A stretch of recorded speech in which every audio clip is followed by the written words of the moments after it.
भवाप्ययौ हि भूतानां श्रुतौ विस्तरशो मया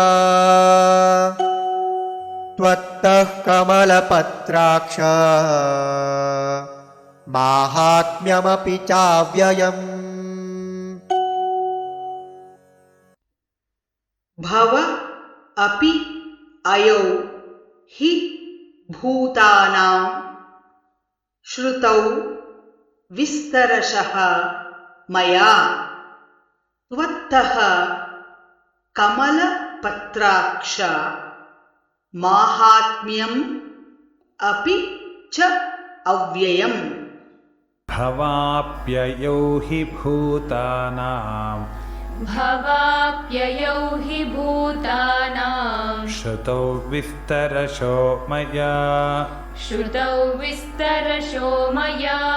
तत्त्वः कमलपत्राक्ष माहात्म्यमपि चाव्ययम्।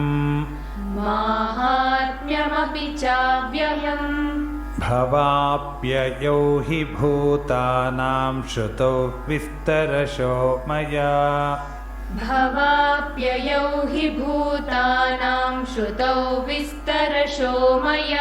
त्वत्तः कमलपत्राक्ष माहात्म्यमपि चाव्ययम्।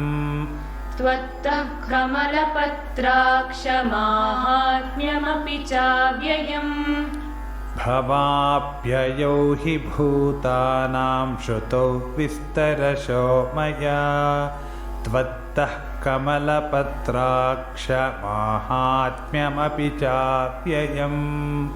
भवाप्ययौ हि भूतानां श्रुतौ विस्तरशो मया त्वत्तः कमलपत्राक्ष माहात्म्यमपि चाव्ययम्।